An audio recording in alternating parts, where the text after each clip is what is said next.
La pauvre femme de ménage a été humiliée devant tout le monde, mais un mois plus tard, elle revient comme la nouvelle propriétaire et choque tout le monde par son attitude. Chaque matin, avant même que les premières lueurs de l'aube ne percent le ciel parisien, Claire Moreau franchit discrètement les portes en verre de l'immeuble Marceau, siège d'une prestigieuse entreprise de design située dans le 16e arrondissement. Elle a 35 ans, des gestes précis, le dos droit et le regard toujours posé un peu plus bas que celui des autres. Personne ne la remarque vraiment, et c'est mieux ainsi. Le hall principal est vaste, orné de sculptures modernes et de plantes entretenues avec un soin presque obsessionnel. Claire passe devant elle sans les regarder, le chariot de nettoyage roulant silencieusement sur le marbre. Les bureaux vitrés sont encore plongés dans l'obscurité.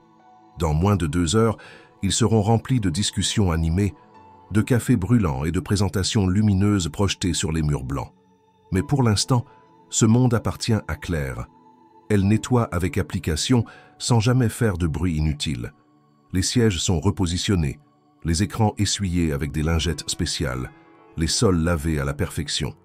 Elle connaît chaque recoin, chaque objet déplacé, chaque odeur laissée par ceux qui n'ont pas pris le temps de ramasser leurs miettes. C'est un balai quotidien, invisible et répétitif. Un travail que beaucoup jugeraient insignifiant. Mais Claire le fait avec une minutie qui force le respect, si seulement quelqu'un daignait le lui accorder. La plupart des employés ne la voient jamais. Lorsqu'ils arrivent, elle a déjà disparu. Les mains abîmées par les produits de nettoyage, le dos parfois douloureux, mais l'esprit en paix. Parmi tous ceux qui fréquentent les lieux, seule une jeune stagiaire du service marketing, Camille, lui adresse la parole. Camille est douce, souriante et ne fait pas semblant. Elle demande toujours comment Claire va, lui offre parfois un thé chaud et ne semble pas gênée de lui parler comme à une égale. C'est rare, trop rare. Claire ne parle jamais d'elle. Ses réponses qui sont brèves, polies, toujours tournées vers les autres. Elle n'évoque ni famille, ni projet, ni passé. Ce qu'elle pense, ce qu'elle ressent, tout cela reste enfoui sous une couche d'apparente neutralité. Mais ses yeux, eux, ne mentent pas. Ils brillent d'un éclat particulier, quelque chose de retenu, de puissant, une détermination sourde, presque dangereuse, que personne ne prend la peine de remarquer. Chaque soir, Claire rentre dans un petit appartement du 11e arrondissement, modeste mais impeccable. Elle lit beaucoup, surtout des ouvrages techniques ou économiques, qu'elle emprunte à la bibliothèque municipale. Elle ne regarde pas la télévision. Elle n'a ni réseaux sociaux ni amis proches. Tout dans sa vie semble construit pour éviter les regards, les questions, les complications. Et pourtant, chaque geste qu'elle pose donne l'impression d'un plan soigneusement orchestré.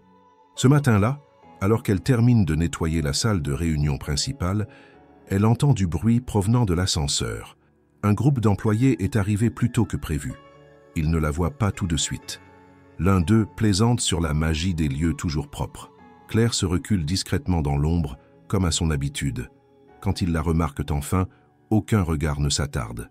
Elle est la femme de ménage, l'ombre, l'élément de décor. Mais Camille, elle, s'approche.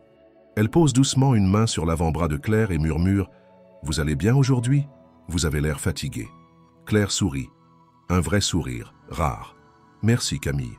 Je vais bien. » Et elle repart, chariot devant elle, balayant la poussière d'un monde qui refuse de la voir. Ce que personne ne sait encore, c'est que Claire observe. Elle note. Elle comprend les dynamiques de pouvoir, les jeux d'influence, les ambitions trop bruyantes et les silences révélateurs. Elle est là depuis presque 1 an. Invisible mais présente. Ignorée mais attentive. Et si personne ne devine ce qui bout derrière son calme apparent, c'est parce que Claire a décidé de ne plus jamais se dévoiler. Pas tant que ce n'est pas nécessaire. Mais ce moment approche, et il viendra plus vite que prévu. L'événement avait été annoncé depuis des semaines. Une soirée festive organisée dans les locaux même de l'entreprise, censée célébrer les bons résultats trimestriels et renforcer l'esprit d'équipe. Des traiteurs avaient été engagés, des lumières tamisées installées dans l'atrium central, et les invitations soigneusement envoyées par courriel aux employés et aux membres de la direction. Pour Claire, ce n'était qu'un autre jour de travail. Elle avait été chargée, comme toujours, de s'assurer que tout soit impeccable avant l'arrivée des invités. Cette nuit-là, elle était restée un peu plus tard que d'habitude, nettoyant les vestiaires, réajustant les coussins des canapés en cuir du salon VIP essuyant les verres oubliés sur les tables de réunion transformées pour l'occasion en buffet. Elle avait prévu de sortir discrètement par la porte de service, comme elle le faisait toujours. Mais un contretemps l'avait retenue. Un accident dans les toilettes du 2e étage, de l'eau partout, et une odeur désagréable qui menaçait de remonter dans les conduits d'aération. Claire avait agi rapidement, avec l'efficacité discrète qui la caractérisait, évitant ainsi un désastre sanitaire en pleine réception. En remontant vers les étages supérieurs, elle avait pris un couloir inhabituel pour regagner le local d'entretien. Ce fut là, au moment même où elle tournait à l'angle du grand salon vitré, que le destin changea de ton. Une jeune chargée de communication, un peu éméchée, la vit de loin et, croyant qu'elle faisait partie du personnel invité en civil, la tira par le bras avec une exubérance maladroite. « Mais venez donc, on a besoin de monde pour notre jeu d'improvisation. C'est le moment fun de la soirée. » Claire tenta de se dégager, surprise et confuse, mais déjà plusieurs regards s'étaient tournés vers elle. Et au centre de la scène improvisée, un homme la vit approcher. Thibault Laurent, directeur exécutif de l'entreprise, homme réputé pour son charisme autant que pour son arrogance, leva un sourcil amusé. Il portait un costume noir parfaitement taillé, une coupe de champagne à la main et le sourire d'un prédateur qui sent le moment de se divertir. « Mais qui avons-nous là ?» lança-t-il d'une voix haute, le micro à la main. Une invitée surprise? Une muse du design venue des coulisses? Ou peut-être une nouvelle créatrice en devenir? Des rires fusèrent, aigus, complices. Claire, au centre de cette attention inattendue, resta figée. Thibault s'approcha, visiblement ravi de l'occasion. Il la détailla de haut en bas, s'attardant ostensiblement sur ses vêtements simples, un pantalon noir délavé, un chemisier beige froissé et des chaussures usées par le temps. « Ah mais non, je me trompe, c'est notre fée du ballet. Mesdames et messieurs, une ovation pour celle qui rend nos bureaux brillants et nos toilettes respirables. » Les rires redoublèrent, étouffés par l'alcool et l'inhumanité. Quelqu'un applaudit ironiquement. Un autre lança. « Elle devrait avoir son propre bureau au sous-sol, non ?» Claire ne dit rien. Son visage ne trahit ni colère ni douleur. Seuls ses yeux, de nouveau, parlaient. Elle fixa Thibault un instant, longuement, sans ciller. Puis, sans un mot, elle tourna les talons et s'éloigna, le cœur battant, les tempes serrées, la gorge nouée. Les rires s'éteignirent lentement derrière elle. Camille, qui avait assisté à la scène depuis le fond de la salle, se fraya un chemin à travers la foule. Mais Claire avait déjà disparu. Dehors, la nuit était fraîche. Claire marcha longtemps, sans destination précise, traversant des rues familières sous les réverbères endormis. Chaque pas résonnait comme une promesse silencieuse. Ce qu'elle venait de vivre n'était pas une simple maladresse. C'était une insulte, un rappel brutal que pour beaucoup, elle n'était rien de plus qu'un uniforme, une présence fonctionnelle, un silence utile. Mais ce soir, ces mêmes regards qui l'avaient ignorée avaient fini par la voir. Et ce qu'ils en avaient fait, elle ne l'oublierait pas. Camille tenta de la joindre le lendemain, envoyant un message doux, inquiet, lui proposant un café, un moment pour parler. Claire répondit simplement « Merci Camille, mais c'est inutile, tout va bien ». Elle n'ajouta rien, et dès le lundi suivant, elle reprit sa routine comme si de rien n'était. Même heure, même trajet, même geste. Pourtant, quelque chose avait changé. Un calme plus dense, plus froid s'était installé en elle. La plupart des employés ne firent même pas attention à sa présence cette semaine-là. Seule Camille lui adressa un regard plus attentif, remarquant que Claire ne souriait plus. Elle avait rangé son badge de travail dans une pochette en cuir noir, ancienne mais élégante, et ses mouvements étaient encore plus méthodiques qu'avant, presque mécaniques. Ce que personne ne pouvait deviner, c'est que pendant cette semaine silencieuse, Claire avait rédigé une lettre brève, précise, accompagnée d'un dossier. Elle n'avait parlé à personne, elle n'avait pas consulté d'avocat, elle n'avait rien demandé, juste observé, analysé, pesé chaque mot, chaque virgule. Le vendredi matin, après avoir terminé sa tournée de nettoyage, elle déposa discrètement sa démission au service des ressources humaines. Un simple document, sans émotion apparente. La responsable du service la remercia poliment, signa, rangea le papier dans une chemise. Aucun mot de plus. Mais en quittant le bâtiment pour la dernière fois en tant que femme de ménage, Claire laissa une autre enveloppe. Cette fois, elle était adressée au président du conseil d'administration. En lettres nettes, à l'encre bleue, confidentiel, personnel, à ouvrir immédiatement. À l'intérieur se trouvait le véritable déclencheur de ce que personne, pas même Thibault Laurent, n'avait vu venir. Et tandis que les couloirs de l'entreprise retrouvaient leur rythme habituel, personne ne se doutait que l'humiliation d'une femme invisible venait de déclencher une vague bien plus puissante qu'un simple scandale. Claire n'avait pas levé la voix. Elle n'avait pas répondu. Mais elle s'était levée. Et l'histoire ne faisait que commencer. Le vendredi suivant l'humiliation, alors que les premiers rayons du soleil coloraient à peine les façades haussmanniennes de Paris, Claire Moreau prit place dans un petit café du quartier Bastille, un lieu discret qu'elle fréquentait rarement. Elle avait entre les mains une copie de la lettre qu'elle venait de remettre au service du courrier express, destinée au président du conseil d'administration de l'entreprise. Elle relut chaque mot, non par incertitude, mais par respect pour ce qu'il représentait. Il ne s'agissait pas d'une vengeance, ni d'un cri de révolte. C'était une déclaration de fait, une réalité que certains avaient choisi d'ignorer et que Claire s'apprêtait à leur imposer. Pendant que le document prenait le chemin des circuits internes de l'entreprise, personne ne se doutait de rien. Au sein du département des ressources humaines, la démission de Claire fut classée comme celle de n'importe quel autre employé subalterne. Aucun mot ne circula dans les bureaux, pas une rumeur, pas une interrogation. Pour tous, elle était partie comme elle était venue, sans bruit, sans histoire.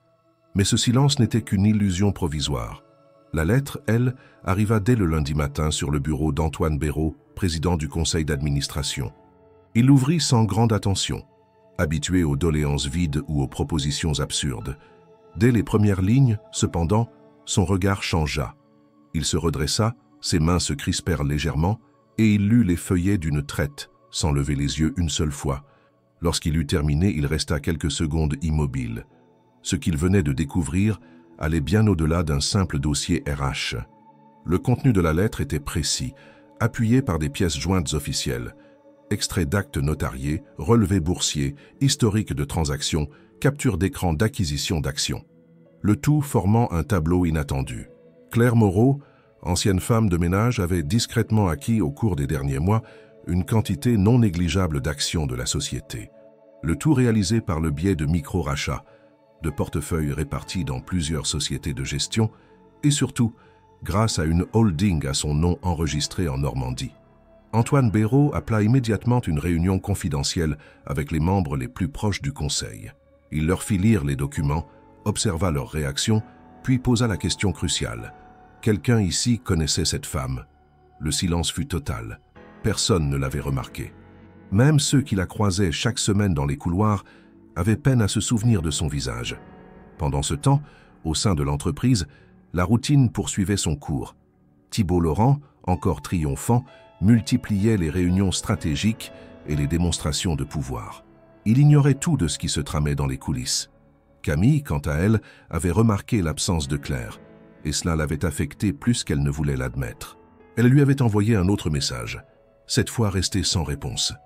Les jours suivants furent marqués par un calme tendu dans les plus hautes sphères de la direction. Antoine Béraud fit appel à un cabinet d'audit externe afin de vérifier les données transmises par Claire. Les résultats confirmèrent rapidement ce que la lettre annonçait. Claire Moreau possédait désormais un peu plus de 51% des parts votantes de la société. D'un point de vue purement juridique, elle était en mesure de remplacer l'ensemble du conseil, de nommer un nouveau président et de réorienter les grandes décisions stratégiques de l'entreprise. Ce pouvoir, acquis de manière légale et discrète, ne pouvait être ignoré. Et pourtant, Claire n'apparaissait toujours pas. Elle n'avait donné aucune instruction, ni fait appel à un avocat. Elle observait, depuis l'extérieur, les remous que sa lettre provoquait. Elle savait que le silence était sa meilleure arme pour l'instant. Laisser les autres deviner, s'interroger, se troubler. Chaque jour où elle restait absente renforçait le malaise dans les étages supérieurs de l'entreprise. Les premières fuites eurent lieu dans les couloirs du service juridique. On commença à parler d'un rachat interne. Certains évoquèrent un groupe d'investisseurs anonymes, d'autres, une tentative hostile d'un concurrent. Les noms circulaient, mais jamais celui de Claire. Elle était pour tous oubliée. Elle avait quitté le décor sans laisser de traces visibles. Mais cette invisibilité était justement la clé de tout son plan. Camille, de son côté, poursuivait son travail avec la même implication. Elle sentait néanmoins que quelque chose se préparait. Les directeurs semblaient plus nerveux, les réunions se multipliaient sans raison apparente, et les couloirs autrefois si bruyants devenaient pesants de silence. Un matin, elle passa devant le bureau de Thibault Laurent et vit à travers la porte entr'ouverte qu'il parlait à voix basse avec 2 membres du conseil. Leur posture, leur regard, tout indiquait une tension inhabituelle. Lorsqu'Antoine Béraud annonça une réunion exceptionnelle du conseil d'administration pour le début du mois suivant, les spéculations reprirent de plus belle. Mais personne n'avait encore compris que tout cela n'était que la première vague. Claire, depuis son appartement, recevait des rapports, lisait les bilans trimestriels, étudiait les structures internes et se préparait. Elle n'avait pas besoin d'un discours, ni de revanche bruyante. Elle avait la légitimité silencieuse des faits et des chiffres. Et au moment où elle déciderait de reparaître, rien ne serait plus jamais comme avant. Avant de devenir la silhouette discrète que les couloirs de l'entreprise effleuraient sans jamais réellement voir, Claire Moreau avait porté un autre nom.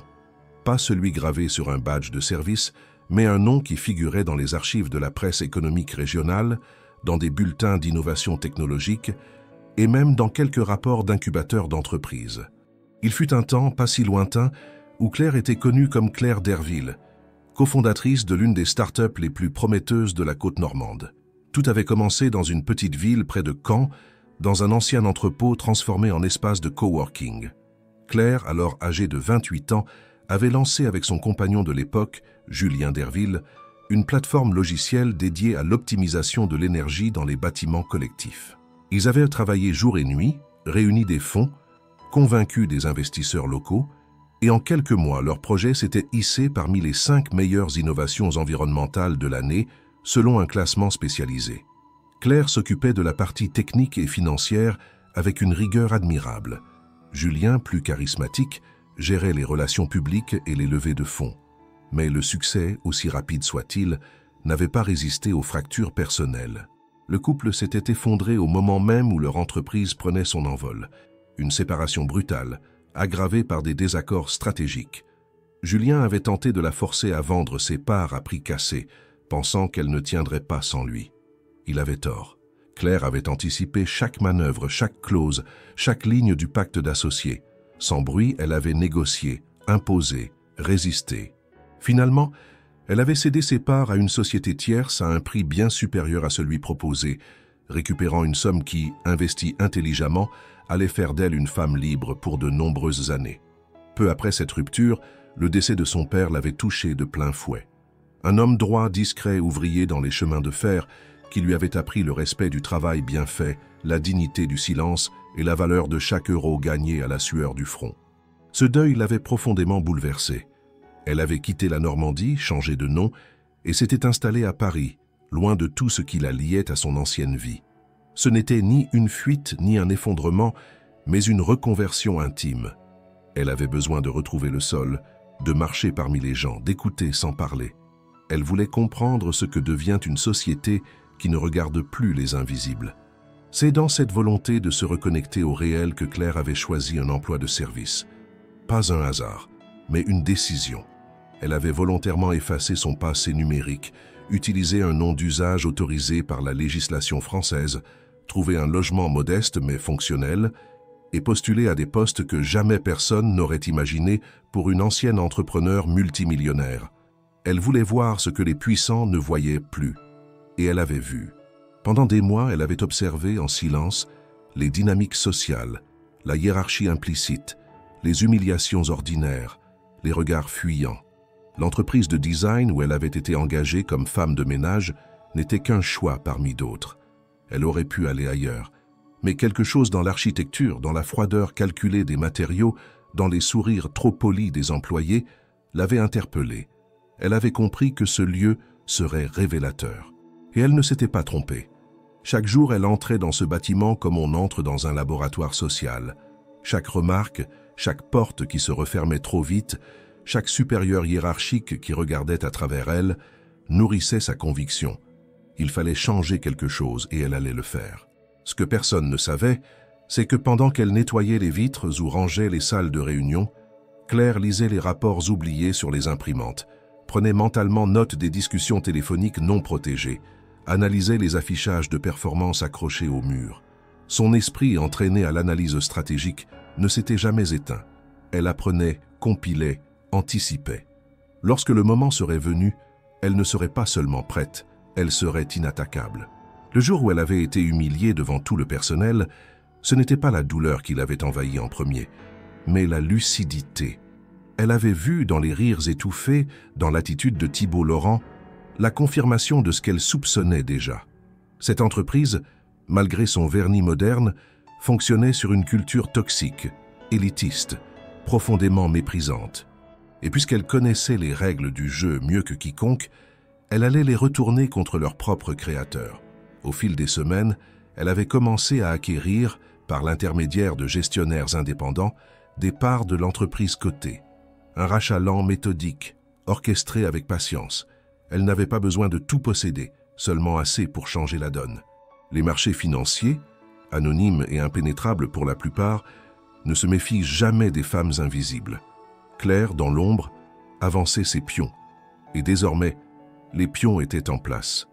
Le passé qu'elle avait gardé secret devenait une force silencieuse. Chaque choix, chaque silence, chaque renoncement apparent n'était qu'une étape. Claire Moreau, autrefois d'Herville, fille d'ouvrier, fondatrice brillante, stratège redoutable, s'apprêtait à reprendre ce qu'on lui avait refusé. Pas les honneurs ni l'admiration, elle n'en avait cure, mais la possibilité de redéfinir les règles. Non plus comme spectatrice, mais comme actrice principale.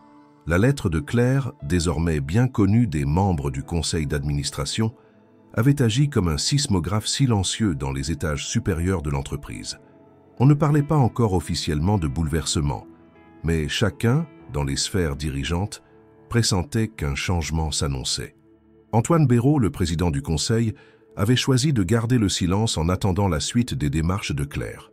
Aucun communiqué interne ne fut publié, aucune réunion générale ne fut convoquée.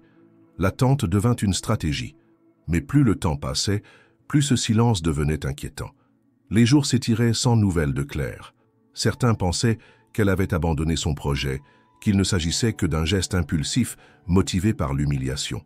D'autres, plus lucides, comprenaient que cette femme n'agissait jamais sans réflexion. Dans les cercles les plus proches du pouvoir, on commença à revoir ses anciennes caméras de surveillance, à interroger les chefs d'équipe sur son comportement. Tous donnaient le même profil. Ponctuelle, discrète, jamais conflictuelle, irréprochable. Rien ne transparaissait. Mais c'était justement cette absence de traces qui rendait Claire insaisissable. Thibault Laurent, quant à lui, semblait étrangement détaché.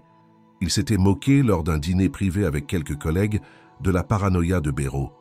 Une femme de ménage qui rachète une boîte cotée? Allons, Antoine, tu regardes trop de thrillers. Mais son assurance sonnait faux. Il passait de plus en plus de temps enfermé dans son bureau et ses échanges avec le département financier s'intensifiaient. Il avait demandé des rapports quotidiens sur les mouvements d'action, convoqué des avocats spécialisés en gouvernance d'entreprise et engagé une société externe pour établir un profil juridique de Claire Moreau. Il n'avait trouvé que des pièces disparates, des données floues, aucune trace claire de son passé entrepreneurial. Au sein de l'entreprise, les employés sentaient aussi que quelque chose se préparait. Les échanges devenaient plus feutrés, les décisions stratégiques semblaient suspendues dans le vide, comme en attente d'un signal. Certains commençaient à se demander pourquoi aucun plan d'action n'était proposé, pourquoi les réunions annuelles de bilan étaient repoussées sans explication. Le rythme du travail restait le même, mais l'atmosphère s'était modifiée. Ce n'était pas de la peur, mais une tension sourde, comme un orage invisible suspendu au-dessus de l'open space. Camille, de son côté, observait attentivement ces changements. Elle sentait que le départ de Claire n'était pas anodin. Son instinct lui disait que quelque chose de bien plus vaste était à l'œuvre. Un matin, elle remarqua que les mots « acquisition externe » figuraient en rouge sur un rapport confidentiel oublié dans une imprimante du département administratif. Elle n'y toucha pas, mais s'en souvint. Elle commença à croiser plus souvent des membres du conseil dans les couloirs, eux qui restaient d'ordinaire invisibles aux simples employés. Et surtout, elle entendit plusieurs fois le nom de Claire murmurer, toujours sur un ton inquiet, toujours dans des phrases interrompues dès qu'elle approchait. Ce fut à la fin de cette semaine étrange qu'un événement inattendu se produisit. Un email officiel, signé par Antoine Béraud lui-même, fut adressé à l'ensemble du personnel. Il annonçait la tenue d'une réunion exceptionnelle dans un mois avec la promesse de changements structurants dans la direction stratégique. L'annonce était vague, mais suffisait à faire naître des spéculations. Qui partait? Qui arrivait? Pourquoi cette réunion était-elle programmée si loin dans le temps? Camille comprit que cette date n'était pas un hasard. C'était une échéance. Quelque chose devait arriver ce jour-là. Dans les jours suivants, Thibault devint plus nerveux. Il parla de réorganiser certains départements, évoqua même une campagne de communication pour redorer l'image de l'entreprise.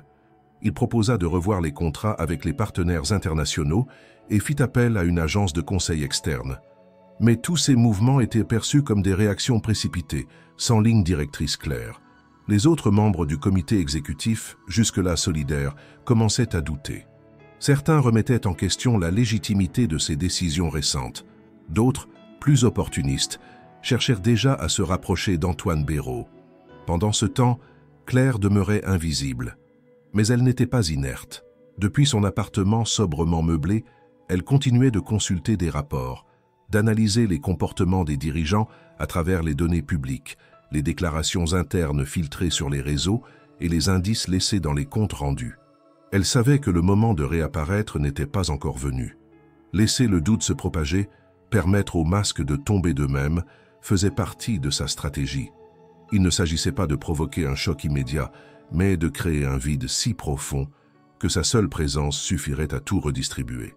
Lorsqu'elle alluma son ordinateur ce soir-là, elle ouvrit un document intitulé simplement « Plan de transformation, phase 1 ».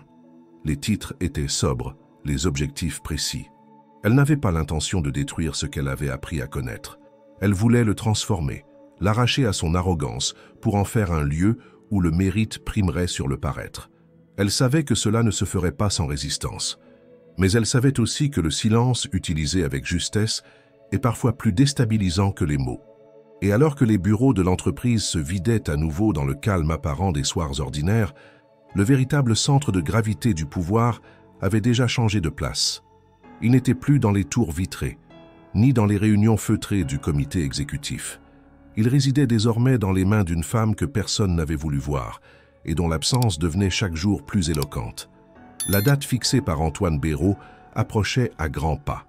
À mesure que les jours passaient, le climat dans les étages supérieurs de l'entreprise devenait plus dense, presque opaque. Les employés continuaient leur routine, mais dans les regards, dans les gestes, on devinait une tension qu'aucune directive ne parvenait à dissiper. Les membres de la direction, eux, multipliaient les réunions à huis clos. Thibault Laurent, pourtant si sûr de lui, évitait désormais les grands discours et les démonstrations d'autorité. Il apparaissait moins souvent dans les couloirs, et lorsque c'était le cas, son sourire semblait figé, presque défensif. Il savait à présent que quelque chose se tramait, mais il n'en connaissait ni l'ampleur ni l'origine. Et puis, ce matin-là, alors que l'hiver glacial glaçait encore les trottoirs de Paris, une silhouette franchit les portes de verre de l'immeuble Marceau. Ce n'était plus la Claire Moreau des débuts, la femme invisible au regard discret.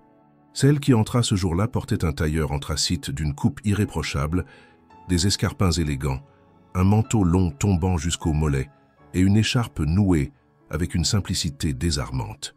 Elle avançait d'un pas calme, déterminé, comme si chaque mètre franchi appartenait déjà à son territoire. Le portier, d'abord surpris, hésita à lui demander son identité. Mais avant même qu'il n'ouvre la bouche, Claire tendit une carte noire sobre, où son nom apparaissait en lettres argentées. Claire Moreau, présidente du conseil. Le silence qui suivit fut presque palpable. Un appel fut lancé au service de direction. On bafouilla quelques mots. Le nom de Claire fut prononcé plusieurs fois avec hésitation, comme si le dire à voix haute lui donnait soudainement une réalité impossible à nier. Quelques minutes plus tard, 2 assistants descendirent en hâte, accompagnés d'un membre du conseil. Ils saluèrent Claire avec une formalité maladroite, l'invitèrent à monter, puis s'écartèrent pour la laisser passer. Ce fut à ce moment que le personnel du hall principal comprit qu'un événement sans précédent venait de se produire. En traversant l'open space du 6e étage, où se trouvaient les bureaux de direction, Claire fut reconnue par quelques rares employés. Certains écarquillèrent les yeux, d'autres détournèrent le regard confus. Camille, en réunion dans une salle vitrée, aperçut la silhouette de Claire et se leva brusquement, interrompant malgré elle une présentation. Le choc dans son regard fut doublé d'un sourire discret, chargé d'émotions contenues. Dans la grande salle du conseil, les membres déjà présents se figèrent en voyant Claire apparaître. Thibault, installé à l'extrémité de la table, se leva aussitôt, croyant d'abord à un malentendu. « Madame Moreau, que faites-vous ici ?» lança-t-il d'un ton neutre, trahissant pourtant son trouble. Claire ne répondit pas immédiatement.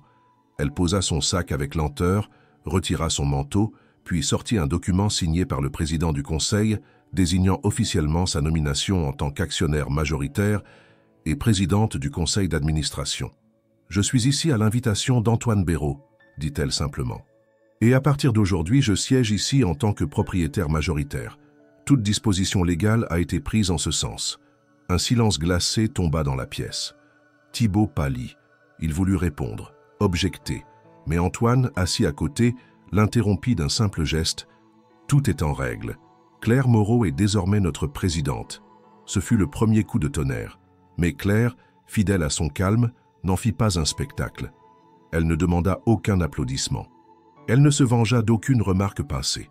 Elle s'installa à sa place, ouvrit un carnet de notes et commença la réunion comme si elle avait toujours été là. Sa voix, posée et claire, résonnait avec l'autorité tranquille de ceux qui n'ont rien à prouver, mais tout à accomplir. Elle parla des priorités, de la vision stratégique, des ajustements à venir. Aucun mot sur le passé, aucun mot sur Thibault. Tout était tourné vers l'avenir. Les employés furent informés en fin de matinée.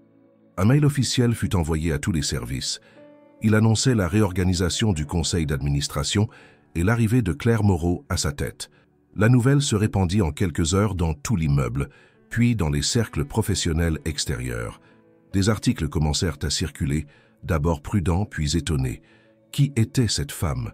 D'où venait-elle? Comment avait-elle pris le contrôle d'une entreprise aussi importante sans que personne ne s'en rende compte? Dans les jours qui suivirent, les réactions furent variées. Certains cadres, soucieux de leur poste, tentèrent de se rapprocher d'elle, de comprendre ses intentions. D'autres restèrent à l'écart, méfiants, doutant de sa légitimité. Mais Claire n'avait pas besoin de convaincre. Elle imposait par la clarté de ses décisions, par la pertinence de ses analyses, par sa manière de diriger sans écraser. Camille fut l'une des premières à être convoquée dans son nouveau bureau.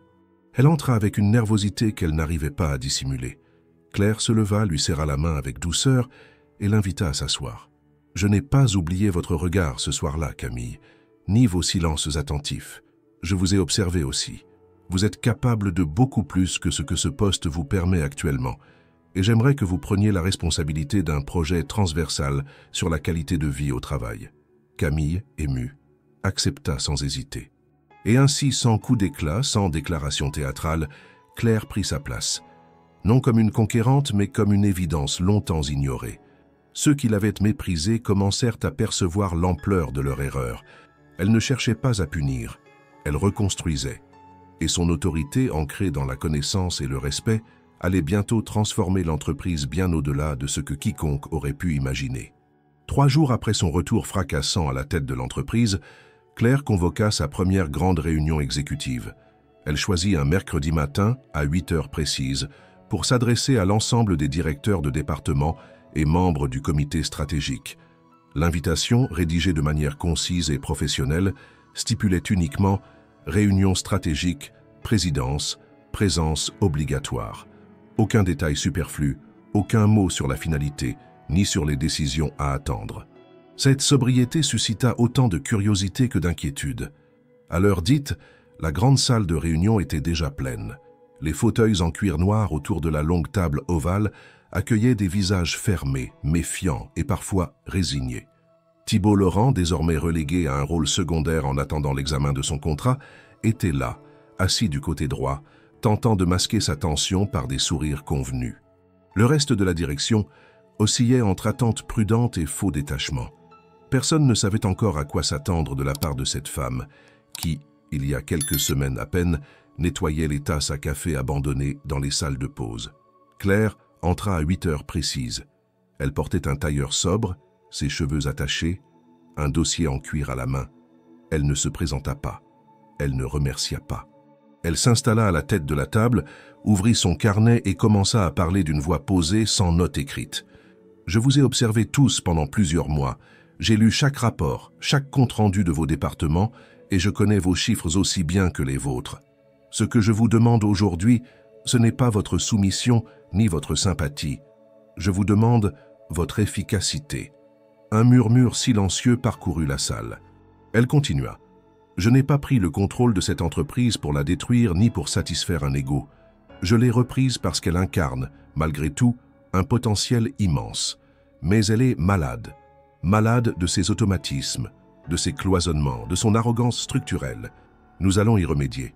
Et cela commence maintenant. » Claire déroula ensuite une série d'observations précises, étayées par des données qu'elle avait collectées seule ou analysées avec des consultants spécialisés durant son mois d'absence. Elle montra, par exemple, que le département commercial avait dépensé 15% de son budget en partenariat sans retour mesurable. Elle cita des cas concrets de gaspillage dans la gestion des ressources internes. Elle souligna des incohérences dans les politiques de recrutement et l'absence d'évaluation transparente de performance. Son ton n'était pas accusateur, mais rigoureux. Elle ne cherchait pas des coupables, elle exigeait des solutions. Puis elle fit une annonce inattendue. Chaque département verrait son budget revu, non à la baisse, mais réorienté selon des critères d'impact mesurables. Elle proposa que les projets jusqu'alors réservés aux cadres soient ouverts aux employés subalternes, sur la base de candidatures internes anonymisées. Elle créa un groupe de travail transverse pour la mise en place de cette réforme et en nomma la responsable, Camille, désormais chargée de mission auprès de la présidence. Cette décision, loin d'être perçue comme symbolique, provoqua un mouvement dans la salle. Certains levèrent les yeux au ciel, d'autres échangèrent des regards sceptiques. Claire les coupa net. « Je ne récompense pas la fidélité ni l'enthousiasme. Je reconnais les capacités. Camille m'a démontré dans le silence une acuité et une intégrité que je n'ai vues chez aucun de vous. » Puis elle regarda chaque personne tour à tour, sans ciller. « C'est votre chance de vous montrer à la hauteur. Pas devant moi, devant vos propres équipes. » Elle poursuivit par un point sur la gouvernance.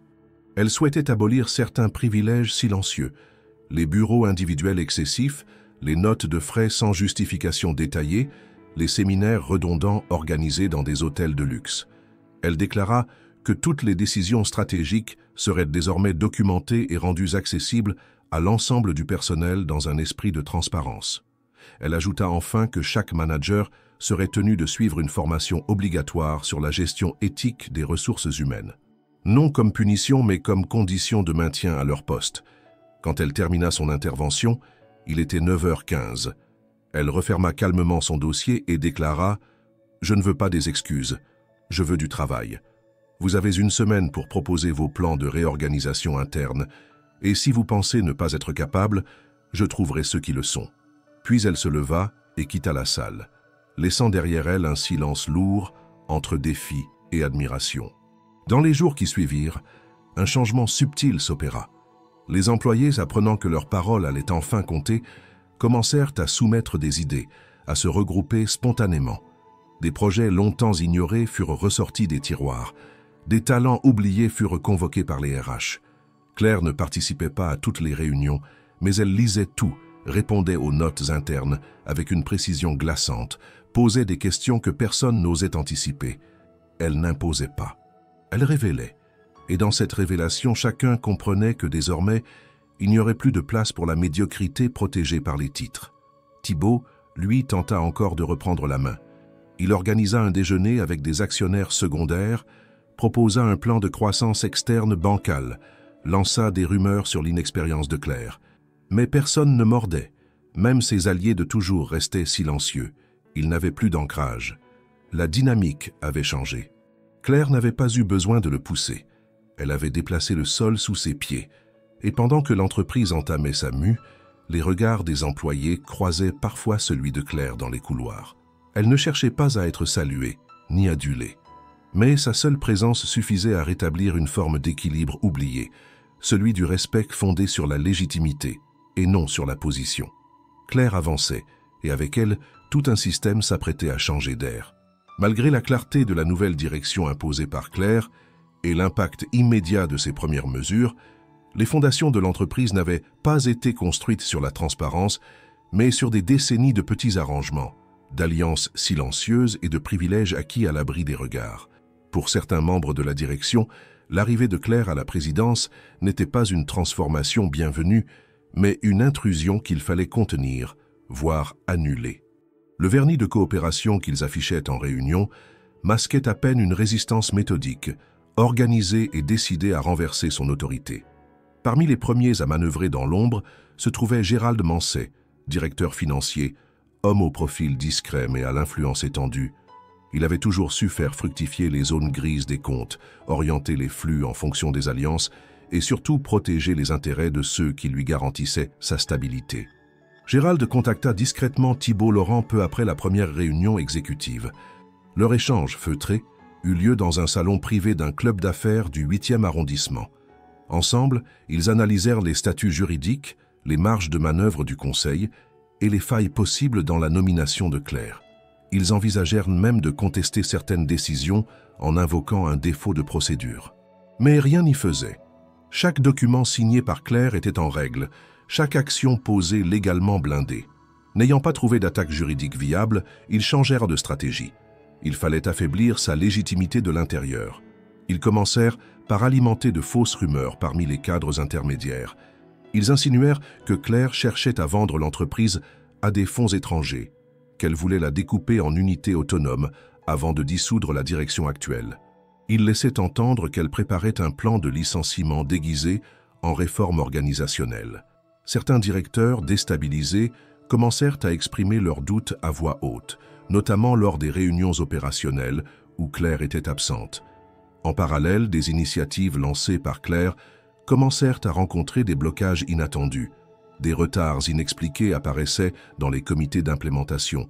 Des fichiers disparaissaient des serveurs partagés. Des rapports étaient envoyés avec des erreurs flagrantes qui donnaient l'impression d'une gestion brouillonne. Le service informatique, pourtant performant, commença à ralentir dans ses réponses. Tout cela ne semblait pas coordonné, mais Claire savait reconnaître les effets d'une résistance orchestrée. Elle ne dit rien au début. Elle observa, laissa faire et surtout prit note. Pendant ce temps, Camille, désormais en charge d'un projet transversal sur le climat interne, découvrit que certains employés de niveaux intermédiaires faisaient l'objet de pression pour ne pas collaborer avec les initiatives de réforme. Des rendez-vous étaient annulés sans explication, des documents retirés de la consultation libre et certains responsables RH évoquaient une surcharge administrative pour refuser de traiter les candidatures internes. Camille en parla à Claire, qui l'écouta avec attention, mais lui demanda de ne pas réagir immédiatement. « Nous allons agir au moment opportun, avec des preuves, pas avec des soupçons, » dit-elle simplement. La bascule vint quelques semaines plus tard, lorsqu'un ancien assistant de direction, licencié l'année précédente, prit contact avec Camille de manière anonyme. Il lui envoya une série de fichiers sauvegardés avant son départ, dont certains contenaient des traces de conversations internes, de notes de réunions non publiées et surtout un fichier crypté nommé « Plan Pénélope ». À l'intérieur, un document stratégique décrivait point par point les étapes d'une tentative de délégitimation de Claire par un groupe d'anciens membres de la direction. Le document ne portait pas de signature, mais les styles d'écriture, les métadonnées et les références internes suffisaient à identifier au moins 3 auteurs, Gérald Manset, Thibault Laurent et une autre cadre du pôle juridique. Camille transmit immédiatement le tout à Claire. Celle-ci, loin de se laisser submerger, demanda une vérification discrète par une société de cybersécurité externe. Les résultats confirmèrent l'authenticité du fichier et ajoutèrent une couche supplémentaire. Plusieurs communications internes cryptées avaient été échangées entre des comptes personnels liés aux 3 conspirateurs, utilisant des canaux non sécurisés pendant les heures de travail. Claire convoqua alors une réunion confidentielle avec le comité d'audit et le président du conseil, Antoine Béraud. Elle exposa les faits, les documents, les connexions, sans affect. Sa voix resta calme, méthodique, implacable. Elle ne demanda pas de sanctions immédiates. Elle proposa une solution plus efficace. Le lancement d'une procédure d'audit interne approfondie, annoncée officiellement à tous les employés, avec pour objectif déclaré la transparence totale de la gestion passée. Cette annonce faite par email à l'ensemble de l'entreprise et affichée dans tous les bureaux fit l'effet d'un choc. L'audit n'était pas une menace, mais une promesse. Chaque poste, chaque budget, chaque signature ferait l'objet d'une révision. Ceux qui avaient quelque chose à cacher comprirent que le compte à rebours avait commencé. Gérald Manset tenta de temporiser, d'apporter des justificatifs flous. Thibault, lui, fit mine de coopérer. Mais l'attitude générale avait changé. Les employés, longtemps silencieux, commencèrent à se regrouper, à échanger des informations, à partager ce qu'ils savaient. Claire, fidèle à sa stratégie, ne prit aucune mesure précipitée. Mais sa position, désormais renforcée par des faits irréfutables, devenait inébranlable. La résistance interne, née du mépris et de la peur, se heurtait à une force que ses dirigeants n'avaient pas anticipée. Une autorité fondée sur la vérité, la méthode, et une vision du pouvoir qui n'avait besoin ni de cris, ni de coups de force pour s'imposer. Ce qu'ils avaient vu comme une faiblesse, son silence, sa patience, son humilité apparente, était en réalité leur plus grande erreur d'évaluation. Claire ne se défendait pas, elle avançait, et chaque pas qu'elle faisait rapprochait un peu plus la direction d'un effondrement programmé. Quelques jours après le lancement officiel de l'audit interne, Camille reçut un message inhabituel, glissé dans une enveloppe sans nom, déposée sur son bureau. À l'intérieur, une simple note écrite à la main « Il est temps que la vérité éclate, tu sauras quoi faire ». Avec ce mot, un dossier compact, relié de manière artisanale, sans logo ni indication d'origine. Elle feuilleta rapidement le contenu et comprit aussitôt que ce qu'elle avait entre les mains allait au-delà de tout ce que Claire avait pu imaginer jusque-là. Ce n'étaient pas seulement des irrégularités financières, mais des faits graves. Harcèlement moral, dissimulation de preuves, contrats fictifs, abus de pouvoir systématisés et surtout la preuve que tout cela avait été volontairement étouffé par des membres clés de l'ancienne direction. Camille, sans perdre de temps, se rendit dans le bureau de Claire. Elle referma soigneusement la porte, posa le dossier sur la table et resta debout. Claire l'ouvrit, lut quelques lignes, et son visage d'habitude si impassible se durcit légèrement. Elle reconnut certains noms, certains faits qu'elle avait déjà pressentis, mais les voir détaillés, documentés, structurés, rendait l'ensemble indéniable. Ce dossier, c'était un concentré de tout ce qui avait pourri l'entreprise de l'intérieur depuis des années. Et il prouvait que Thibault Laurent n'était pas seulement un homme arrogant. Il avait été à plusieurs reprises l'auteur ou le complice silencieux d'une culture toxique, protégée par des alliances souterraines et un système d'omerta solidement installé. Claire ne convoqua personne. Elle ne diffusa rien. Elle fit appel à une juriste indépendante, spécialisée dans le droit du travail et la déontologie des entreprises, afin d'examiner chaque pièce du dossier. En moins de 2 jours, cette dernière confirma la validité des documents. Certains témoignages étaient signés d'anciens employés, d'autres de consultants externes.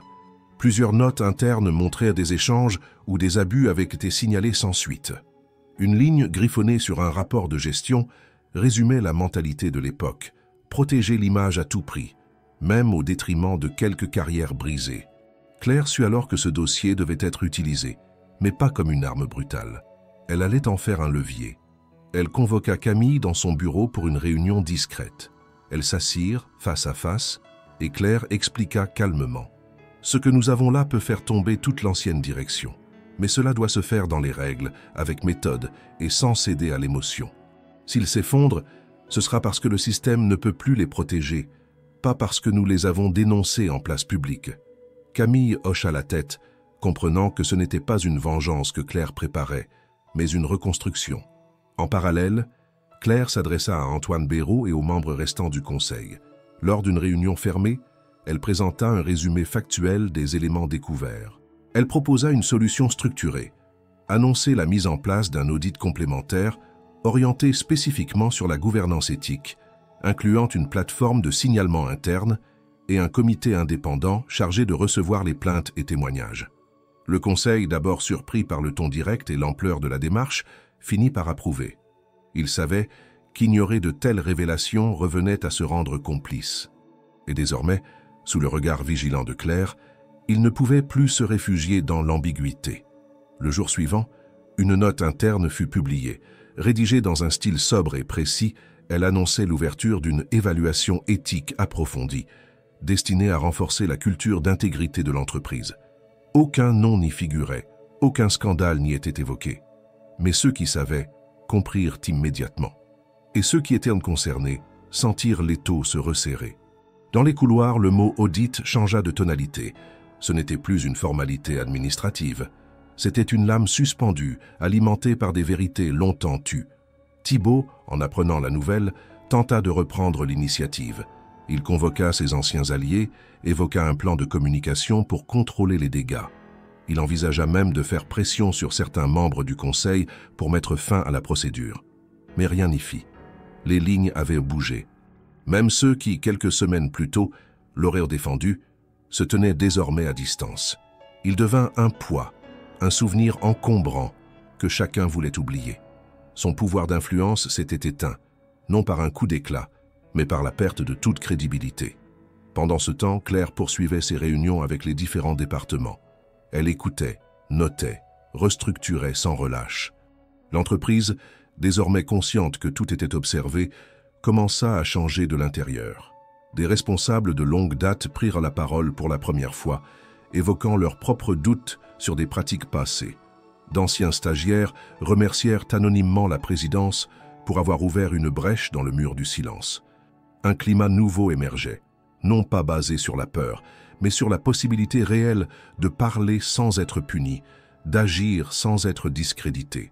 Claire savait que le chemin serait long. Les structures du pouvoir ne se démontent pas en un jour, surtout lorsqu'elles ont été construites sur l'opacité. Mais elle possédait désormais la preuve que son intuition était juste. L'entreprise n'avait pas seulement besoin d'être modernisée. Elle devait être purgée de ses réflexes les plus sombres. Et elle allait le faire, pas à pas, sans renier ses principes, sans se laisser entraîner dans la logique de ceux qu'elle combattait. Elle ne cherchait pas à exposer, mais à assainir. Non à faire tomber des têtes, mais à redresser une culture. Le dossier, quant à lui, restait sous clé dans un coffre confidentiel, prêt à être présenté aux autorités si nécessaire. Claire n'en parlait à personne, pas même à Camille. Il représentait plus qu'un outil de justice. Il était le témoin d'un système que beaucoup avaient nié et que désormais, plus personne ne pouvait ignorer. Grâce à lui et à la discrétion de celles qui avaient su l'utiliser avec justesse, l'entreprise s'apprêtait à affronter sa vérité la plus crue, non dans le fracas, mais dans la rigueur et la lumière. Le jour de l'Assemblée générale arriva dans un climat inhabituel. L'entreprise, pourtant familière de ces grandes messes corporatives, n'avait jamais connu une telle attente. Tous les employés, sans exception, avaient été invités à se rassembler dans l'auditorium principal, un espace vaste aux murs boisés, habituellement réservé au lancement de produits ou aux conférences des actionnaires. Cette fois, aucun slogan publicitaire ne décorait les écrans. Aucune musique d'ambiance ne tentait de détendre l'atmosphère. La salle était nue, presque austère, et les visages tendus. On savait que Claire allait prendre la parole. Mais personne ne savait ce qu'elle allait dire. Lorsque Claire entra sur scène, vêtue de noir sobre, un léger murmure parcourut les rangs. Elle ne souriait pas. Elle ne cherchait pas à créer une connivence émotionnelle. Elle s'avança vers le pupitre, plaça son dossier devant elle et balaya la salle du regard. Ce silence qu'elle avait si souvent connu de l'autre côté, en tant que présence invisible, en tant que fonction nécessaire mais ignorée, était maintenant tout entier tendu vers elle. Elle attendit que le dernier souffle de bavardage disparaisse, puis elle parla d'une voix claire, calme, méthodique. « Je suis ici aujourd'hui pour vous parler de ce que nous sommes devenus, de ce que nous avons toléré et de ce que nous allons changer. » Elle ne cita aucun nom. Elle ne formula aucune accusation directe. Mais son discours, construit avec la précision d'un scalpel, dressait le portrait accablant d'une entreprise gangrenée par l'opacité, où les pratiques de gestion avaient souvent glissé vers l'abus, où la performance individuelle avait été étouffée sous des couches de favoritisme et où le silence avait été imposé comme condition de survie. Nous avons mené un audit éthique. Les résultats préliminaires sont alarmants. Ils ne remettent pas en question votre travail. Ils remettent en question un système qui a permis à des comportements destructeurs de s'installer, qui a récompensé la complicité plutôt que la compétence, qui a préféré couvrir que corriger. Cela ne peut plus durer. Les premières rangées, composées des cadres supérieurs et de certains membres du Conseil, restait figé. Un frémissement parcourait les rangs du fond, là où se tenaient les techniciens, les employés de support, les stagiaires. Claire continuait sans hausser la voix, mais en imposant par sa rigueur. Nous allons mettre en œuvre une réforme structurelle de notre gouvernance. À partir de ce jour, toute décision de nature stratégique devra être consignée, motivée et consultable par tout salarié. Une commission indépendante sera chargée d'évaluer les décisions RH passées. Un dispositif de signalement sécurisé sera mis en place. Et surtout, les résultats de ces démarches seront rendus publics dans un rapport trimestriel. Elle fit une pause, le regard toujours dirigé vers l'Assemblée, puis elle ajouta d'un ton plus grave « Certains parmi nous, dans cette salle, savent qu'ils ont contribué à ces dérives. Je ne suis pas ici pour les exposer publiquement. Ce n'est pas mon rôle. Ce sera celui des faits, des preuves et des institutions compétentes. Mais je leur dis ceci. Il est encore temps de réparer, de coopérer, de reconnaître. Le choix leur appartient. » Un silence compact s'installa. Personne n'applaudissait. Pas encore. L'impact de ces paroles se diffusait lentement. Claire regarda sa montre puis conclut « Nous ne sommes pas ici pour punir. Nous sommes ici pour transformer. Ce que vous ferez dans les jours à venir déterminera si vous êtes une part du problème ou une part de la solution. » Elle referma son dossier, descendit lentement de la scène et s'assit parmi les employés au premier rang, refusant toute forme de hiérarchie symbolique. Ce fut alors, seulement alors, que les applaudissements éclatèrent.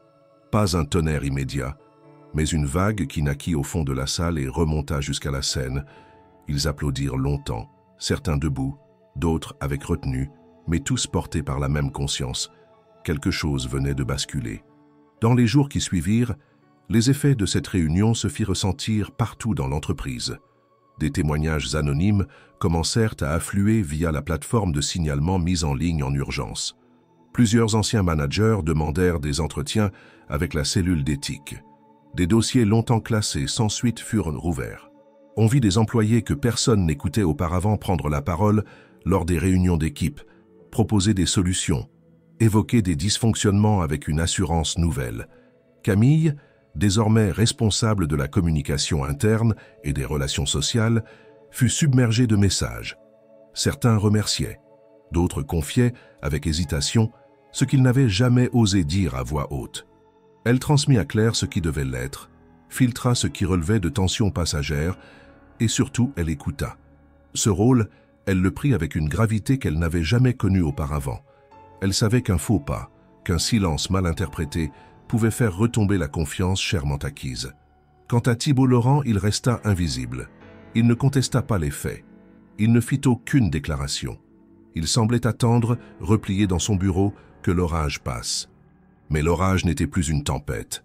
C'était un assainissement profond, lent, méthodique, irréversible. Claire, fidèle à sa posture, ne s'exprima plus publiquement après cette réunion. Elle laissa les actes parler. Chaque jour, elle rencontrait un service différent, écoutait, questionnait sans jamais promettre ce qu'elle ne pouvait garantir. Elle savait que la confiance ne se décrétait pas.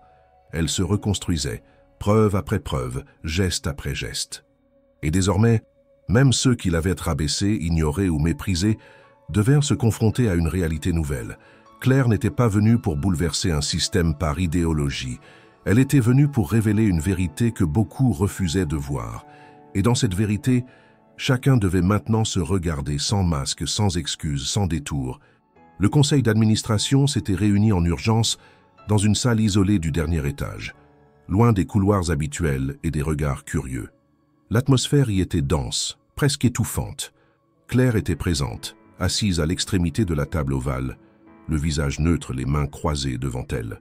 Antoine Béraud ouvrit la séance sans cérémonie, annonçant que le comité de gouvernance avait terminé l'analyse des résultats de l'audit éthique et que des décisions formelles devaient désormais être prises. Il n'y eut aucun préambule diplomatique, aucune introduction rassurante. Ce jour-là, tout le monde savait ce qui était en jeu. Lorsque le nom de Thibault Laurent fut mentionné, aucun murmure ne s'éleva. Personne ne sembla surpris. Les preuves accumulées par l'audit étaient accablantes. Détournement de fonds dissimulés dans des frais de représentation, falsification de rapports internes, pressions illégales sur des collaborateurs et complicité dans plusieurs cas de harcèlement moral systémique. Le tout corroboré par des témoignages multiples, croisés, et validé par l'équipe d'experts juridiques engagée par Claire. L'homme qui, pendant plus de 10 ans, avait régné sur l'entreprise avec une autorité incontestée, voyait son règne s'effondrer, non dans le vacarme d'un scandale public, mais dans la logique implacable des faits. Thibault, convoqué à se défendre, se présenta à la réunion avec un dossier sous le bras, accompagné d'un avocat visiblement mal préparé. Il tenta dans un discours hésitant de minimiser les accusations, d'en rejeter certaines sur la complexité de la gestion et sur les malentendus administratifs. Mais chaque tentative de justification fut méthodiquement réfutée par Claire ou Antoine, documents à l'appui. La défense devint rapidement une reddition. Lorsque vint le moment du vote, les membres du conseil prirent la parole à tour de rôle. Aucun ne soutint Thibault. Certains le firent avec gêne, d'autres avec un soulagement palpable. Puis, avec une formalité presque clinique, Antoine Béraud déclara « Par décision majoritaire du Conseil, M. Thibault Laurent est relevé de ses fonctions avec effet immédiat. Le dossier sera transmis aux autorités compétentes pour poursuite des investigations. » Claire ne réagit pas. Pas un mot, pas un sourire. Elle acquiesça simplement, comme on ferme un livre qu'on a déjà lu 1000 fois. Mais ce qui suivit surprit tout le monde. Au lieu de demander à Thibault de quitter la salle, Claire se leva et lui tendit une enveloppe. « Voici les documents vous permettant de constituer votre défense. Ils vous seront également transmis par voie officielle. Vous aurez tout le loisir de présenter votre version des faits devant un tribunal, si vous le jugez nécessaire. Ce que nous avons fait ici ne relève pas de la vengeance. Cela relève de la responsabilité. » Thibault, déconcerté, prit l'enveloppe sans un mot. Pour la première fois depuis le début de la procédure, il sembla désarmé, non par l'accusation, mais par l'attitude de celle qu'il avait autrefois humiliée. Elle ne le haïssait pas, elle n'avait pas cherché à le briser, elle avait simplement rétabli l'équilibre. Et cette absence de haine, cette dignité glaciale, le frappa bien plus fort que tous les arguments qu'on lui avait opposés. Le départ de Thibault fut discret. Pas de communiqué immédiat, pas de conférence de presse. Il quitta le bâtiment par une sortie secondaire, entouré de 2 membres du service juridique. Quelques employés, informés par les rumeurs, le virent passer sans le saluer.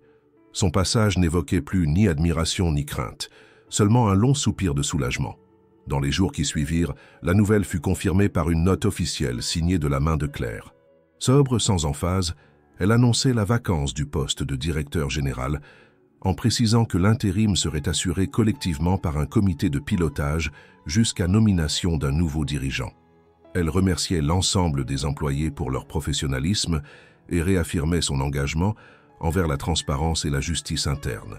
Cette chute, bien qu'attendue, eut un effet cathartique sur l'ensemble de l'organisation. Certains anciens alliés de Thibault, se sentant exposés, vinrent proposer leur collaboration à Claire, espérant sauver ce qui pouvait l'être. Elle les reçut, écouta chacun avec la même attention, mais elle n'oubliait rien. Elle leur proposa de participer à la reconstruction sans leur garantir de rester en poste. Désormais, chaque fonction devait être méritée. Camille, témoin de l'ensemble du processus, ressentit un mélange complexe d'admiration et de gravité. Elle comprenait que ce que Claire avait fait ne relevait pas simplement de la stratégie ou de l'intelligence.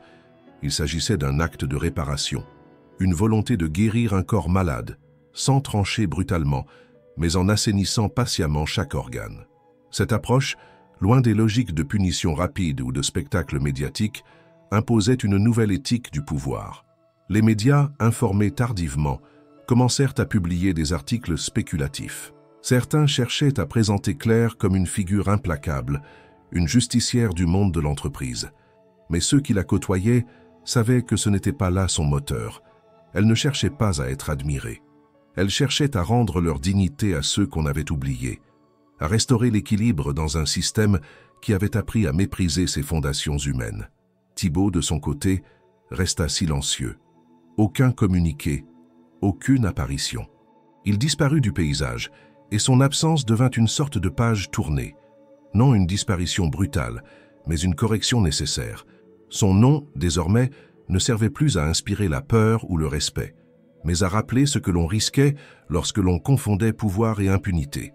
Et dans ce silence laissé par la chute d'un homme, s'élevait peu à peu la voix nouvelle d'une entreprise en mutation.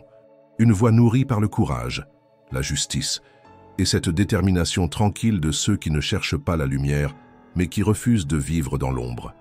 La chute de Thibault n'avait pas marqué une fin spectaculaire, mais plutôt un nouveau point de départ. Dans les semaines qui suivirent, l'entreprise sembla sortir d'un état de léthargie prolongée. Les réunions étaient désormais plus ouvertes, les débats moins figés, les suggestions venues de la base prises en considération sans que l'on se demande si elles servaient des intérêts cachés. Pourtant, Claire savait que le vrai travail commençait à peine.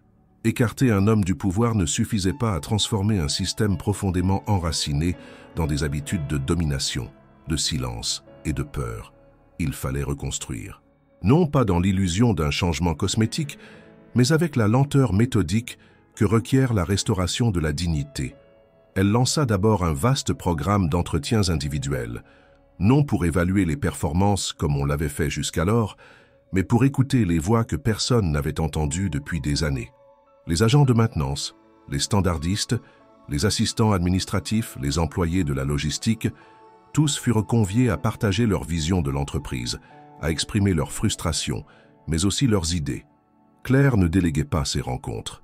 Elle les menait elle-même, parfois à raison de 8 ou 10 par jour. Elle prenait des notes, demandait des précisions, remerciait chaque interlocuteur et s'engageait à ne rien oublier. Parallèlement, elle restructura entièrement le service des ressources humaines. Elle révoqua les anciens responsables qui avaient couvert des agissements douteux ou minimisé des plaintes légitimes. À leur place, elle nomma Camille directrice du service. Ce choix ne fut pas anodin. Camille, encore jeune, manquait peut-être d'expérience dans certains domaines, mais elle incarnait ce que Claire cherchait à insuffler. Une écoute authentique, une capacité à discerner sans juger, une posture d'intégrité naturelle. Cette nomination fut d'abord accueillie avec surprise, puis avec un respect croissant. Camille imposa un ton nouveau, plus humain, plus clair. Elle mit en place des cellules de médiation, des dispositifs de suivi pour les cas sensibles, et surtout un système de rotation des managers dans les équipes afin d'éviter les dynamiques de pouvoir figées. Les premiers mois furent denses. Claire se heurta à des résistances passives, à des lenteurs administratives, à des tentatives voilées de sabotage de la part de quelques irréductibles, mais elle ne dévia pas. Chaque obstacle était traité non comme un mur, mais comme une pierre à déplacer. Elle investit également dans la formation continue, en particulier pour les employés les moins qualifiés, leur offrant des parcours d'évolution interne jusque-là inexistants. Le message était clair. Ici, tout le monde pouvait progresser. Le mérite ne se mesurait plus à la capacité de se rendre visible, mais à celle de contribuer sincèrement au collectif. Un des moments les plus symboliques de cette reconstruction fut l'inauguration de l'espace Claire Derville, un centre de développement personnel et professionnel aménagé dans une aile jusque-là inutilisée de l'entreprise. Claire avait hésité à donner son ancien nom à cet espace, mais Camille l'en avait convaincue. Ce que tu as accompli ne doit pas être masqué par la modestie. Ce lieu n'est pas un hommage, c'est un point d'ancrage. Ce centre, ouvert à tous les employés, proposait des ateliers de gestion du stress, des formations en leadership éthique, des séances de coaching, mais aussi des moments de repos et de réflexion. Il devint rapidement un lieu central, non pas de performance, mais de respiration. Les relations entre les services, longtemps minées par la méfiance, commencèrent à évoluer. On vit des équipes marketing collaborer spontanément avec les techniciens. Des responsables financiers participaient à des groupes de réflexion sur la culture d'entreprise, des projets communs émergeaient là où il n'y avait autrefois que des cloisonnements hiérarchiques. Claire encourageait ces dynamiques, mais n'en revendiquait jamais la paternité. Elle savait que les meilleures transformations étaient celles que l'on s'appropriait collectivement. Dans les communications officielles, elle restait sobre. Pas de discours flamboyants, pas de slogans pompeux. Seulement des faits, des annonces précises, des engagements tenus. Elle refusa plusieurs interviews avec des médias curieux de raconter son histoire. Elle leur répondit systématiquement « L'histoire qui m'importe n'est pas la mienne, c'est celle de cette entreprise et de ceux qui la font vivre au quotidien. » Certains journalistes insistèrent, tentant d'obtenir des détails croustillants, de souligner le contraste entre la femme de ménage d'hier et la dirigeante d'aujourd'hui. Claire leur opposa toujours le même mur tranquille. Elle ne cherchait ni revanche ni reconnaissance. Elle cherchait à construire. L'ambiance générale au sein de l'entreprise changea. Ce ne fut pas un renversement soudain, mais un glissement perceptible. Les employés commencèrent à sourire plus facilement, à s'attarder un peu plus dans les espaces communs, à se saluer sans obligation. Les réunions perdirent en formalisme ce qu'elles gagnèrent en efficacité. Les suggestions furent réellement prises en compte et certaines devinrent même des projets pilotes. La courbe des départs volontaires, qui avait explosé les années précédentes, amorça une descente nette. L'absentéisme recula et surtout, les candidatures spontanées se multiplièrent. Des professionnels talentueux, issus d'autres entreprises, commencèrent à voir en cette société autrefois opaque un lieu d'innovation humaine. Claire, dans ce climat en mutation, restait fidèle à son rythme. Elle n'imposait rien dans l'urgence. Elle ne cherchait pas la perfection. Elle acceptait les échecs, les erreurs, les hésitations, tant qu'elles étaient accompagnées de sincérité. Elle rappelait régulièrement à ses équipes « Nous ne construisons pas une entreprise modèle. Nous tentons de bâtir un lieu où chacun peut exister pleinement. » Cette philosophie simple en apparence devint peu à peu la colonne vertébrale d'un renouveau que plus personne ne pouvait ignorer. Et ainsi, sans que personne ne s'en rende compte exactement, l'entreprise commença à ressembler à ce que Claire avait toujours eu en tête, un espace où la compétence n'était jamais confondue avec le statut, où la bienveillance n'était pas un slogan vide et où la dignité n'était pas négociable. Un an après l'arrivée officielle de Claire à la tête de l'entreprise, un journaliste du quotidien économique Le Monde demanda une interview exclusive. Cela faisait des mois que les médias spéculaient, que les analystes tentaient d'expliquer le basculement radical d'une structure jusque-là considérée comme figée, bureaucratique, presque élitiste. L'entreprise, jadis décrite comme une forteresse hermétique dominée par une culture de résultats froids et de hiérarchie rigide, était désormais citée comme un exemple de transformation sociale dans les cercles professionnels les plus influents de France. Claire accepta l'interview, à condition qu'elle se déroule dans un lieu neutre, sans mise en scène, sans filtre. Ils se retrouvèrent dans une petite salle de réunion du centre Claire d'Herville, au cœur de l'espace de développement professionnel qu'elle avait fait ouvrir l'année précédente. Le journaliste s'attendait à une femme triomphante, à des réponses formatées, à une rhétorique de pouvoir. Il trouva face à lui une femme calme, vêtue simplement, dont le regard n'avait rien perdu de cette intensité discrète qui, sans jamais hausser le ton, imposait l'écoute. La première question porta sur la vengeance. Claire sourit légèrement, puis répondit sans détour « Je ne suis pas revenu pour me venger. Je suis revenu parce que l'indifférence était devenue insupportable, parce que je crois qu'une entreprise ne peut plus fonctionner comme un monde à deux vitesses, où certains sont visibles et d'autres sont simplement utiles. » L'entretien dura plus d'1 heure.